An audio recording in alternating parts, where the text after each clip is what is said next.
여러분들은 세상에서 가졌다고 하는 재산이든지 또는 권세든지 가졌다고 하는 사람들에게 누구에게나 주님을 믿는 감격을 나의 환경과 처지에 관계없이 바울처럼 자랑할 수 있는가? 이것을 오늘 이 말씀에서 한번 묻고 싶습니다.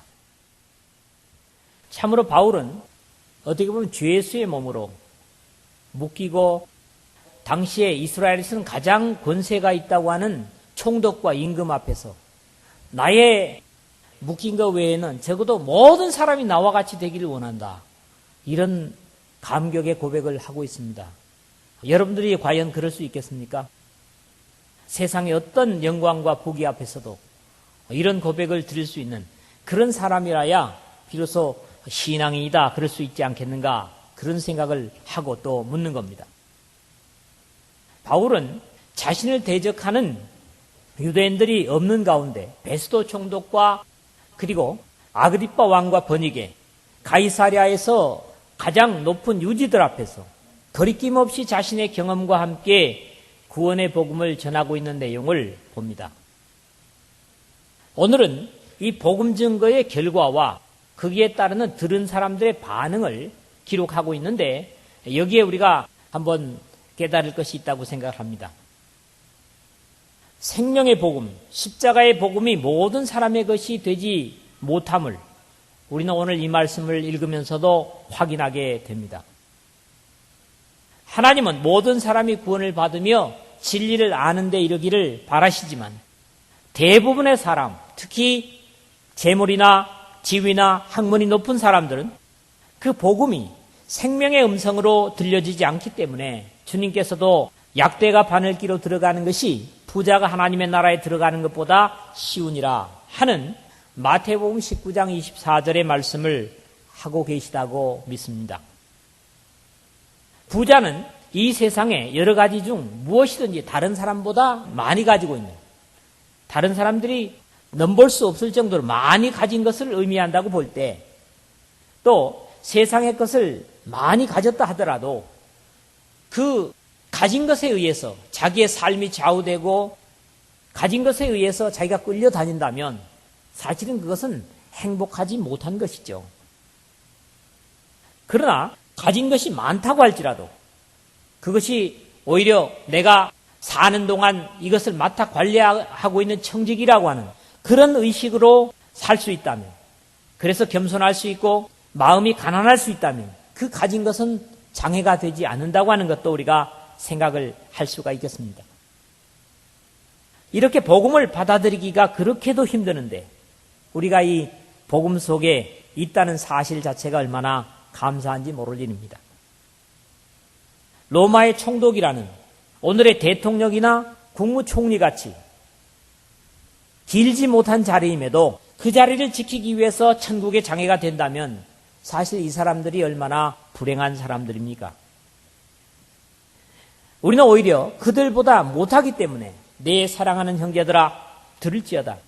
하나님이 세상에 대하여는 가난한 자를 택하사 믿음에 부요하게 하시고 또 자기를 사랑하는 자들에게 약속하신 나라를 유업으로 받게 아니하셨느냐 하는 야고보서 2장 5절에 주님의 위로의 음성을 들을 수 있음에 감사하는 여러분 모두가 되었으면 합니다. 오늘 읽은 말씀은 가이사랴에서 바울의 최후의 복음 증거라고 하는데도 의의가 있습니다. 마지막으로 유대 땅에서 지금 진리를 전하고 있는 것이거든요. 바울은 안타까움을 가이사에게 호소했고 이제 다음 시간에는 로마로 호송되는 바울의 모습을 볼 수 있게 될 것입니다. 27장에서부터 말씀이죠. 오늘 내용은 바울의 증거에 대한 베스도와 아그리빠의 반응과 그들이 보기에는 처량하고 안 돼 보이지만 그 부정적인 반응에 오히려 자신의 복음으로 인한 기쁨과 감격으로 이들을 권면해 보는 바울 사도의 호소와, 만약에 바울이 가이사에게 호소하지 않았더라면, 상소하지 않았더라면 놓아줄 수도 있을 정도로 무지한 바울을 자신들이 결론으로 결국 로마로 보내고 마는 이 세상의 안타까운 소신 없는 정치가들의 모습을 또 우리가 보게 되는 것입니다.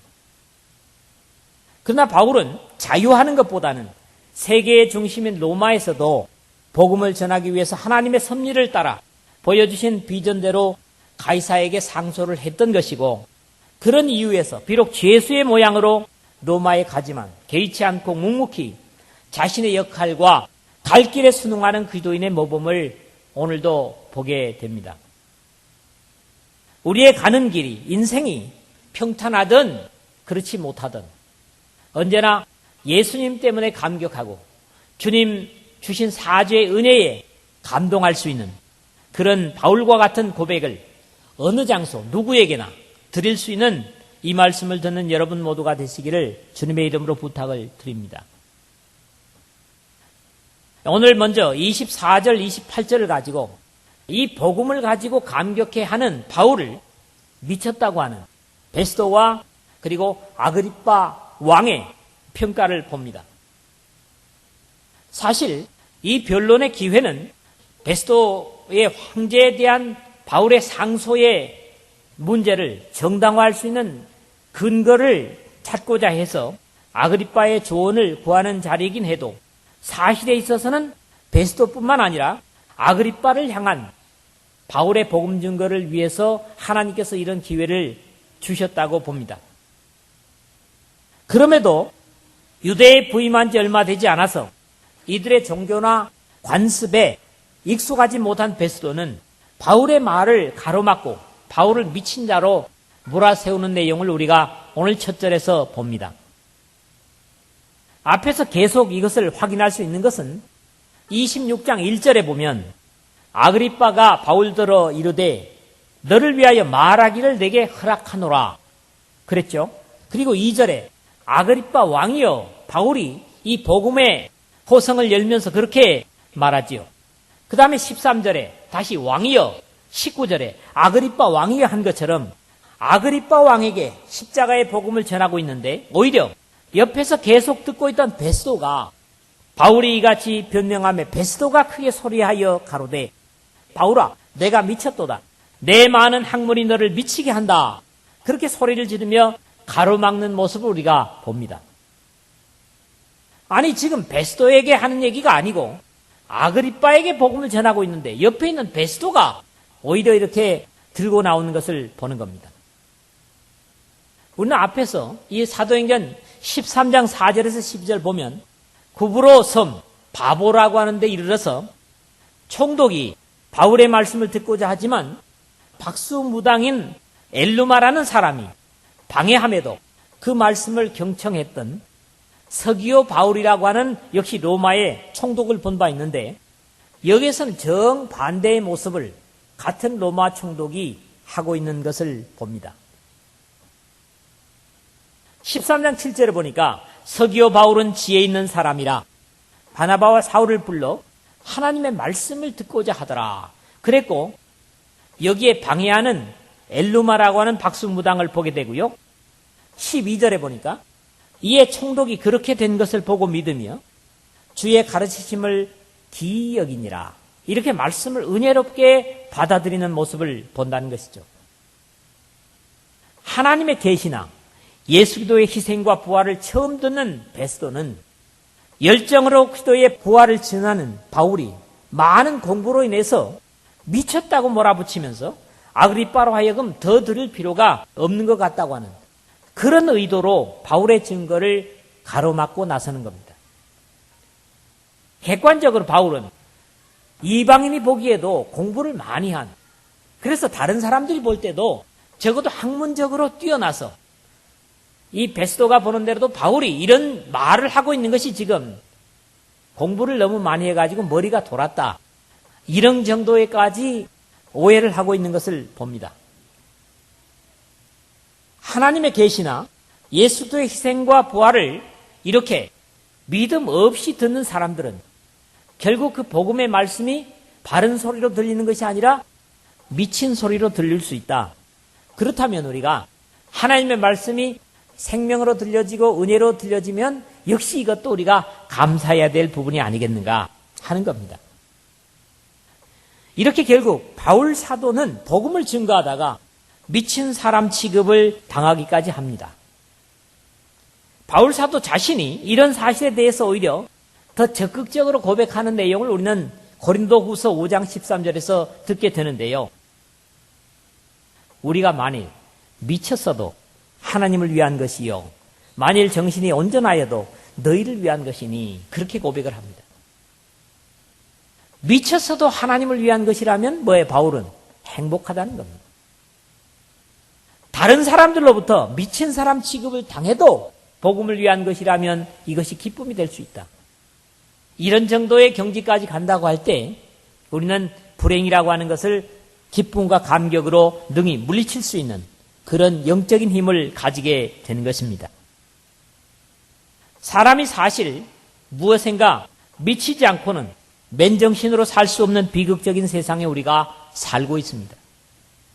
미쳤다고 하는 표현이 긍정적으로는 어떤 일에 깊이 빠져 있는 것을 표현하는 것이기 때문에 사실 듣기에는 거슬리는 표현일지라도 믿음의 사람들에게 이런 표현이 진실이라면 과히 나쁘지 않은 그런 표현이다.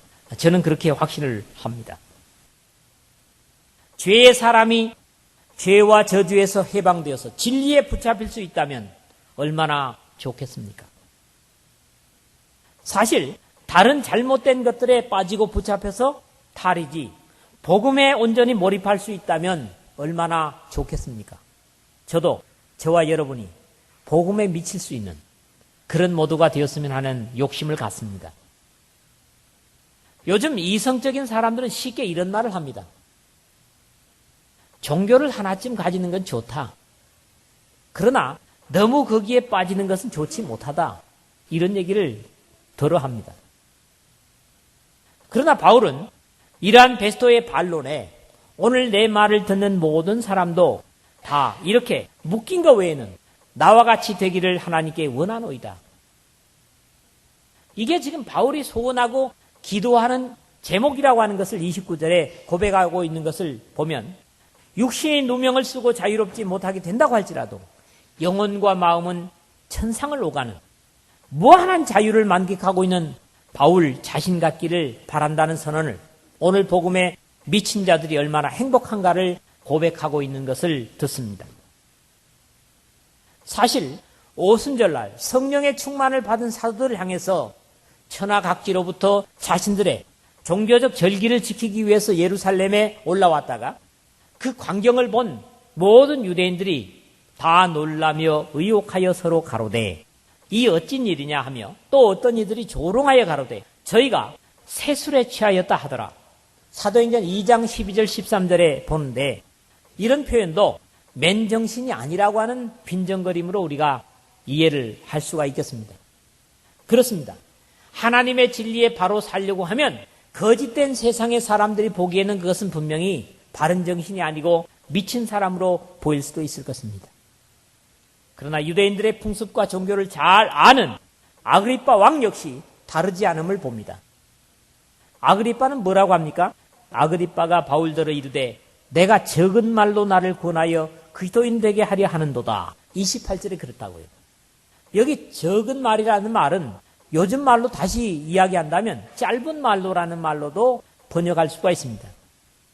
몇 마디 말 가지고 나를 그리스도인 되게 하겠다고 이렇게 지금 바울에게 으름장을 넣는 거거든요.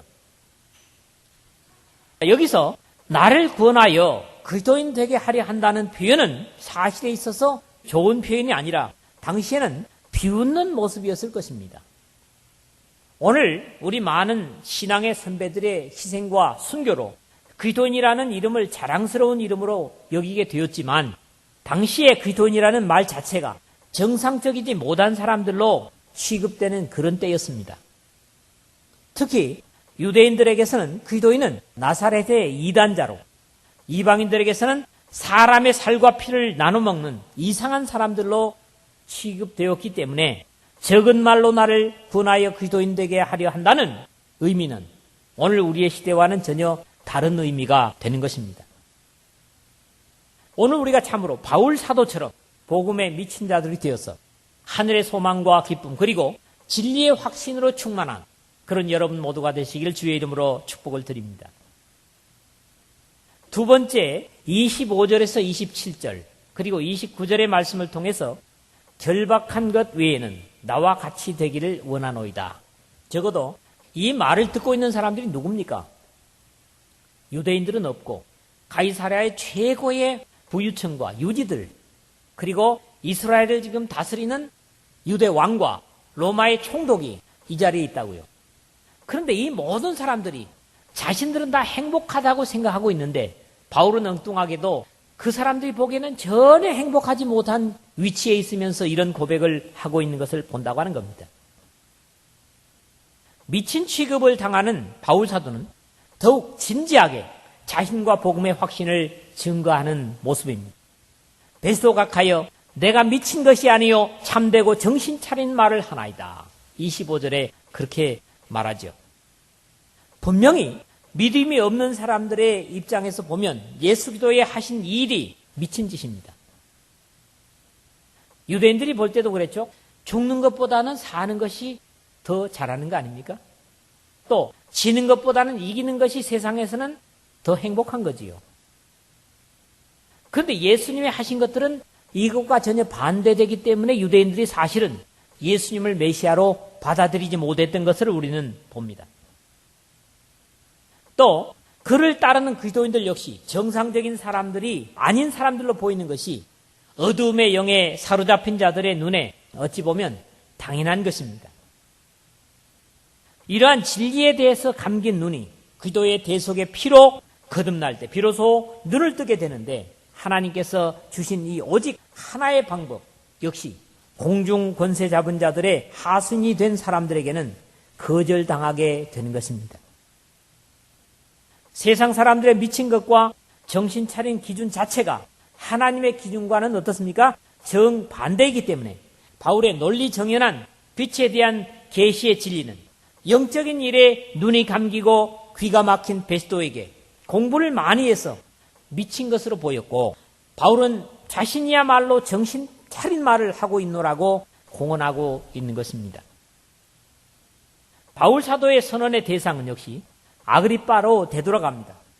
왕께서는 이 일을 아시기로 내가 왕께 담대히 말하노니 이 일에 하나라도 아시지 못함이 없는 줄 믿나이다. 이 일은 한편 구석에서 행한 것이 아니로소이다. 26절에 그렇게 아그리빠 왕에게 증거를 합니다. 아그리빠는 하나님께서 선택하신 민족을 통해서 하신 일들을 지식적으로 알고 있었기 때문에 이 일을 아시기로, 또는 이 일에 하나라도 아시지 못함이 없는 줄 믿나이다 라고 지적을 하고 있는데, 사실 아는 것과 믿는 것은 다릅니다. 내가 머리로 알고 있는 것과 그 말씀을 믿는 것, 믿고 순종하는 것과는 엄청난 차이가 있다는 것이죠. 간격이 있습니다. 혹시 여러분들이 하나님의 구원의 진리를 아는 것으로 그치는 사람들이 있습니까? 그것은 여러분에게 구원을 가져올 수 없습니다. 믿는 것이 중요하죠. 믿고 행하고 순종하는 것이 중요하다는 겁니다. 이 아그리빠는 유대의 왕이 되기 위해서는 유대인들이 가진 종교 관습, 제사 제도를 완벽하게 알고 있는 사람입니다. 그걸 지금 바울은 말하고 있는 거죠. 물론 먼저는 하나님께서 하신 이 일을 알아야 믿을 수 있고, 알기 위해서는 어때야 됩니까? 먼저 들어야 가능하다고 바울 사도는 로마서에서 지적합니다. 그런즉 저희가 믿지 아니하는 일을 어찌 부르리요? 듣지도 못한 일을 어찌 믿으리요? 전파하는 자가 없이 어찌 들으리요? 로마서 10장 14절에 말씀합니다. 여러분, 지금 이렇게 믿음을 가지도록 듣는 자리에 있다는 것 자체도 복입니다. 왜? 모든 사람이 듣지 못하기 때문입니다. 그러나 이 말씀을 심령으로 새겨 듣는 것, 더 큰 복입니다. 그 다음에 이 일은 한편 구석에서 행한 것이 아니로소이다. 뭘 얘기합니까? 예수님께서 십자가에 죽고 사신 것을 말씀합니다. 예수 그리스도께서 이스라엘의 다윗의 혈통으로 오시고 유대 종교 지도자들에 의해 고발되어지고 빌라도에 의해서 사형당한 것은 아무도 몰래, 우리나라 말로 말하면 중앙정보부의 안가에서 이루어진 일이 아니라 천하 만민이 아는 사실임을 확인하고, 특히 빌라도의 보고에 의해서 로마 정부는 물론이고 온 세계가 아는 역사적인 사실입니다. 예수님께서 몰래 죽임을 당하신 것이 아니고 몰래 부활한 것이 아니라 모든 유대 사람들, 적어도 부활의 순간에도 500여 사람이 보는 데서 부활하신 몸으로 하나님 앞에 승천하신 주님을 우리는 성경이 기록하고 있고 역사 속에 기록된 사실을 확인할 수가 있습니다. 바울은 한 걸음 나아가서 아그리빠 왕이여 선지자를 믿으시나이까? 믿으시는 줄 아나이다. 27절에 라는 표현이 아그리빠에게는 마치 자신을 조롱하는 것처럼 들릴 수도 있었기 때문에 내가 짧은 말로 나를 구원해서 그리스도인 되게 하려 하느냐고 분노하는 모습을 우리가 오늘 본문에서 읽습니다. 아그리빠는 유대에 관한 교육을 철저히 받았고 특히 성전과 제사, 제물들까지 관장하는 자리에 있었다면 선지자들의 예언과 그리스도의 사역을 모를 리 없을 것이기 때문에 예수도의 복음으로 접근하지만 오히려 분을 내고 마는 것이 그의 한계였습니다. 이러한 아그리빠의 안타까운 반응에 바울 자신이 예수도로 인해서 갖는 행복을 소개하면서 모든 사람을 복음으로 초청하는 내용이 29절입니다. 제가 서두에 말씀드렸듯이 여러분 모두도 이런 고백을 드릴 수 있었으면 합니다. 믿는 사람으로서 말이죠.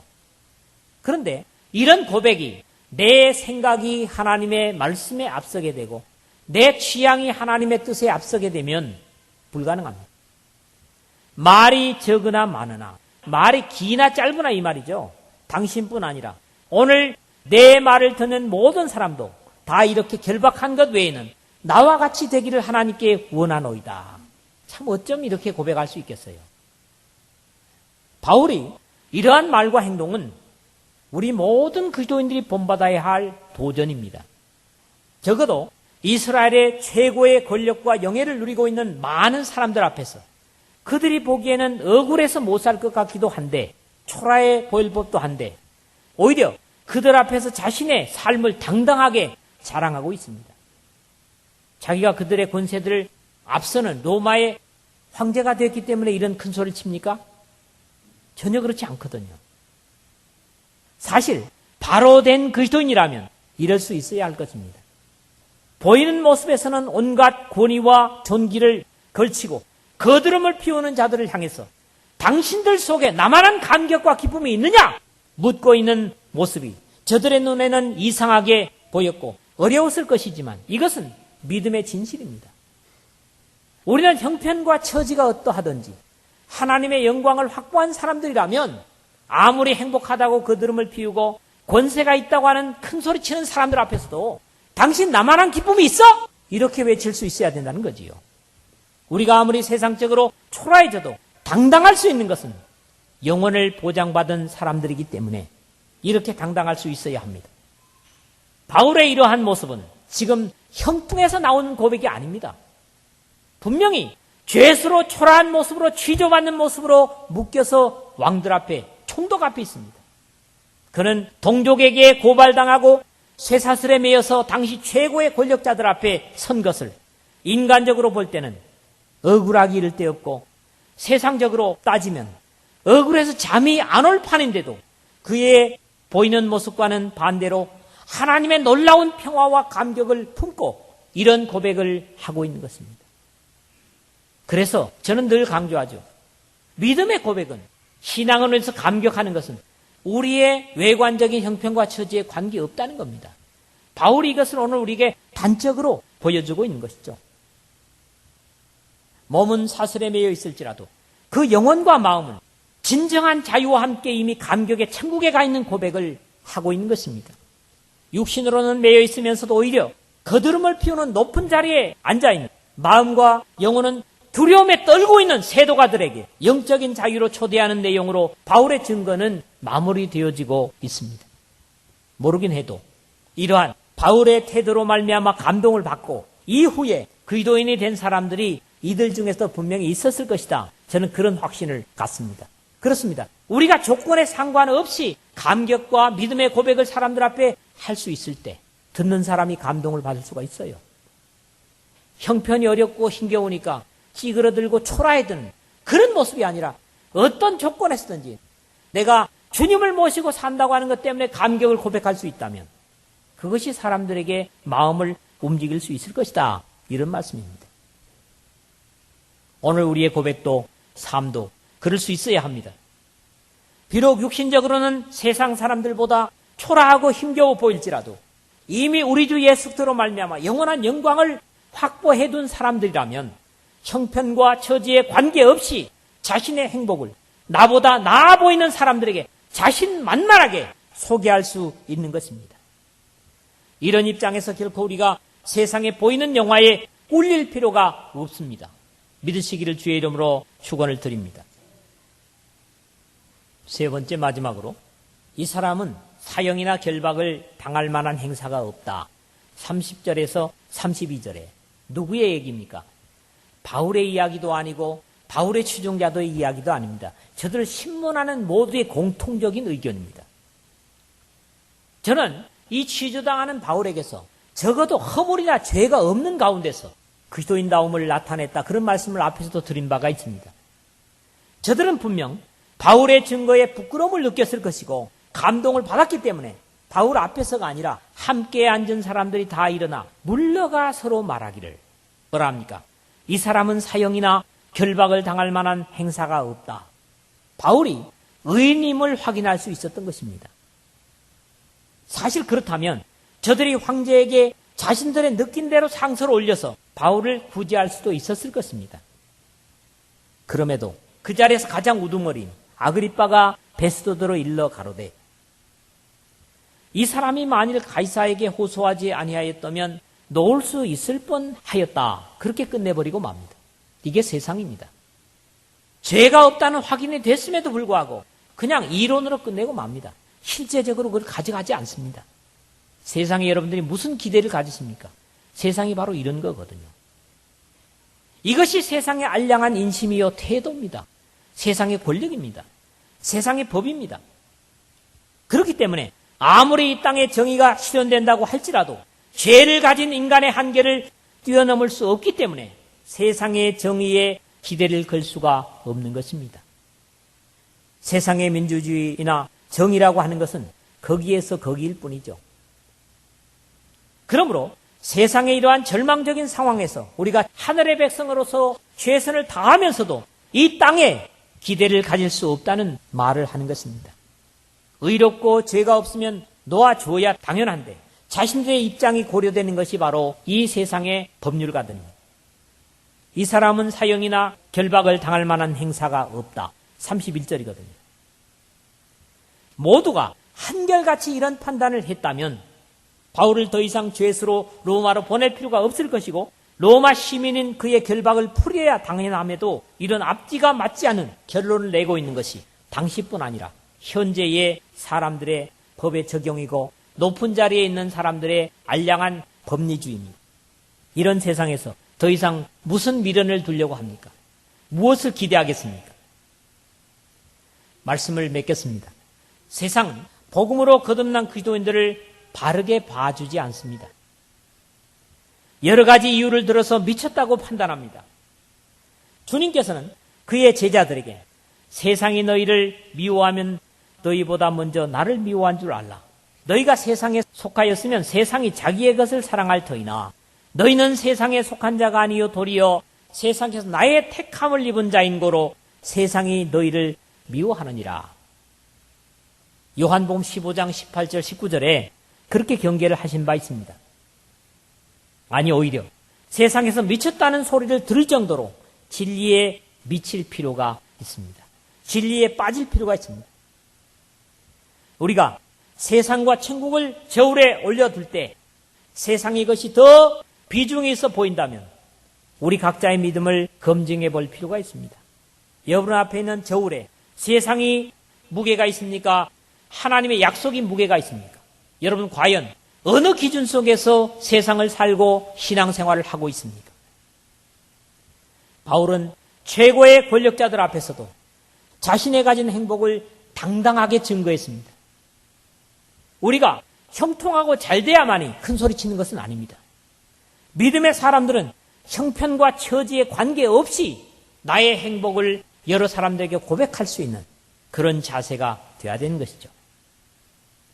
그것은 그들보다 형편이 나아서가 아니라 너희 마음에 그리스도를 주로 삼아 거룩하게 하고 너희 속에 있는 소망에 관한 이유를 묻는 자에게는 대답할 것을 항상 예비하되 온유와 두려움으로 하고 라는 베드로 사도의 당부처럼 어떤 조건 속에서든지 우리 각자가 예수 그리스도의 십자가로 인해 가지게 된 영원한 소망을 당당하게 자랑하는 오늘 이 말씀을 듣는 여러분 모두가 되시길 바랍니다. 세상에 기대할 것이 없습니다. 세상은 옳은 것을 옳다고 하지 않습니다. 그러나 우리 기도인은 오직 너희 말은 옳다 옳다 아니라 아니라 하라. 이에서 지나는 것은 악으로 쫓아나느니라. 마태복음 5장 37절에서 주신 당부의 말씀을 실천하면서 이 땅의 평가에 기대를 두지 말고 영원한 의의 통치자이신 그리스도의 재림을 기대하는 것으로 여러분의 진정한 소망을 삼고 하늘의 영원한 약속을 최고의 가치로 삼는 이 말씀을 듣는 여러분 모두가 되시기를 주님의 이름으로 축원을 드립니다.